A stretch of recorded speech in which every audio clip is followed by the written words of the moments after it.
Hello, YouTube. I'm Vince White. I'm an employment attorney, and today we're talking about the EEOC. That's right, the Equal Employment Opportunity Commission. And we have an article that friend of the channel, David, sent in. And in this article, they analyzed about, let's see what the number is. I'll give you the exact number. 683,419 discrimination cases specifically filed with the Equal Employment Opportunity Commission. And the numbers are stark. So these cases range from 2012 to 2016, which is, I believe, the most recent data available, and apparently focused specifically on claims related to race, sex, disability, age, and national origin, which are the, I believe, 5 most common categories of discrimination claims. Certainly there's others, but that's what they focused on here. You ready to have your socks knocked off? 63% of workers who filed a complaint with the EEOC eventually lost their job. 63%. I feel like we have the spooky lighting because these numbers are spooky. These numbers are terrifying, right?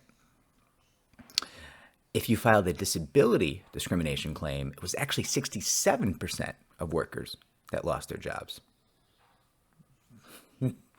My goodness.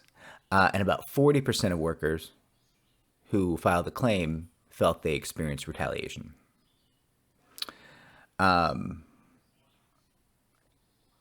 Although gender discrimination in sexual harassment cases, it looks like there was a 46% rate of retaliation. That's actually surprising to me. I would have thought that there's retaliation in a much higher percentage of cases. I would have thought 60 or 70%. Because generally, in my experience, you only avoid retaliation where they bring in a really talented defense counsel who can kind of get the reins on the employer, kind of really train and warn the other employees not to retaliate. To my mind, those retaliation numbers are very, very low. And it might be that a lot of people just don't know enough to report retaliation. That's entirely possible. Or maybe these figures are just more real world and I just have a dismal view of humanity. I don't know. But either way, these numbers are wild. And the numbers go on. This stuff is crazy. Complaints were rarely successful. I've told you that before on this channel, right? If you file on your own with the EEOC and that's all you're doing and you're on your own, it is very unlikely you're going to have a successful outcome, in my opinion. The EEOC is basically a defunct agency. I mean, they are still funded. They still do some things. But generally speaking, they're not helping very many people.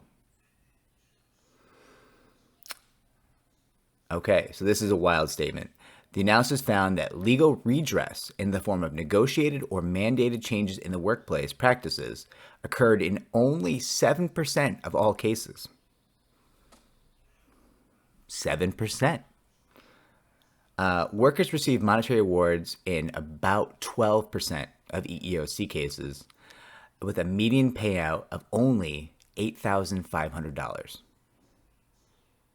A median payout of only $8,500. People, if you're going to be in the EEOC, you need an attorney. These numbers, these results, these are not acceptable. This is not okay. This is not the path to getting a better situation. This is not the path to address what you're experiencing in the workplace.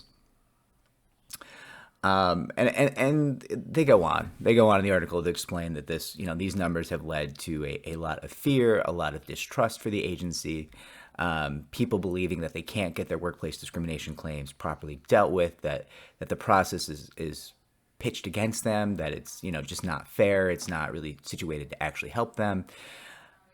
And all that's true.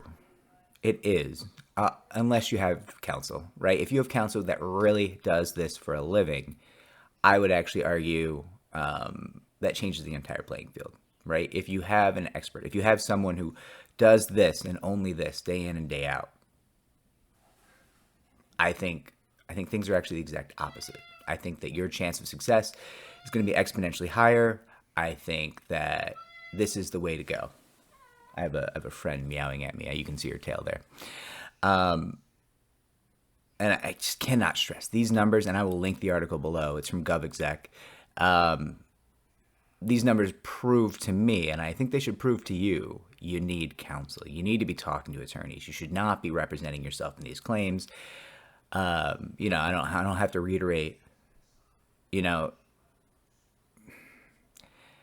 it's hard to represent yourself. It's hard to represent yourself. I recently made an article, a video about representing yourself in federal court. That's really hard. The problem with the EEOC is that it doesn't feel hard. It feels like everything's going smooth. And then you get a bad result. And it's shocking, right? In federal court, things feel hard. So they are hard. They're difficult, right? In the EEOC, it was built to streamline things for you. It just maybe wasn't really built to help you, right? So things might feel easy until the final day when you're like, hey, what happened? What do you mean $8,500? What do you mean? All you're going to do is give me the right to sue letter? This is not helpful. I don't want to go to federal court. Why are you doing this? A little bit because they're underfunded, a little bit because they're government employees and they don't care about you. Get an attorney. That's my best advice to you. Really, truly, get an attorney. You're going to be much better off. The person who is capable of self-representing in the EEOC is few and far between. We're talking 1-2% of human beings. And that's okay. It's just a specialized skill set, right? Like if you for a living argue, or if you for a living document things really, really carefully, or put together cases or investigate, maybe if you have one of those jobs, you're going to be well practiced at the skill sets that you need to represent yourself in the EEOC. Even then, I'd still get counsel. But if you're not doing one of those things, talk to an employment attorney. Doesn't have to be me. Don't care who it is, as long as they help you. Okay? Take care out there, everybody. Do like and subscribe. It helps me to help more people just like you. I'll check the comments down below. You can ask all kinds of questions. You can tell me how stupid I am. We can have a back and forth. I'm here for it, whatever you want.